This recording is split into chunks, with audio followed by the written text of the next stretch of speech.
kutazama video hii na tuone jinsi ambavyo tunaweza kuwasaidia familia zetu na tuwe tayari kupokea msaada. Kwa wanaume, usijaribu kutelekeza moja na mshinga ili tuwe watu wazima, tunahitaji malezi kutoka kwa wazazi bora. Kupitia picha hii na sisi tunajifunza jambo kwa wazazi bora kuwatelekeza baada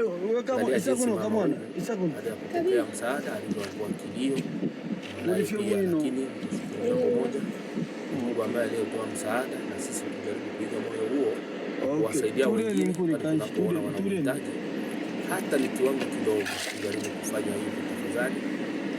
Ukitazama video hii vizuri, na jambo ambalo tutajifunza ikiwa wanaume, na tunapotolewa msaada tusijione kwamba tuko sana, tujaribu kupokea msaada kama alivyotoa ufanye mama huyo.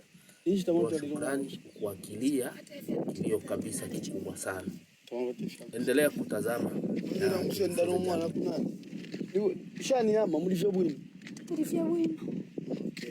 mafupi na kutarishani afumo kutarita hata mkutebe kunende twala.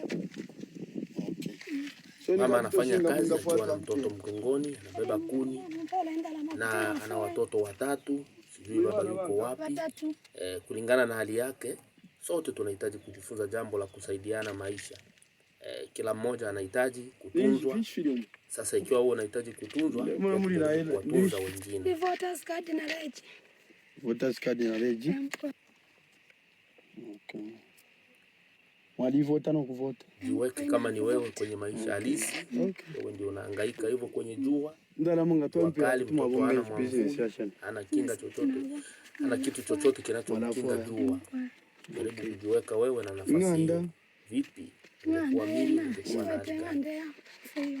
Okay.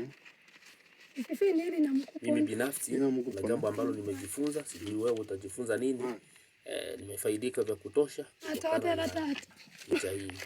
Tazama mama jinsi anavyolia kwa huruma na huzuni. Mtoto pia. Natotela sana. Natotela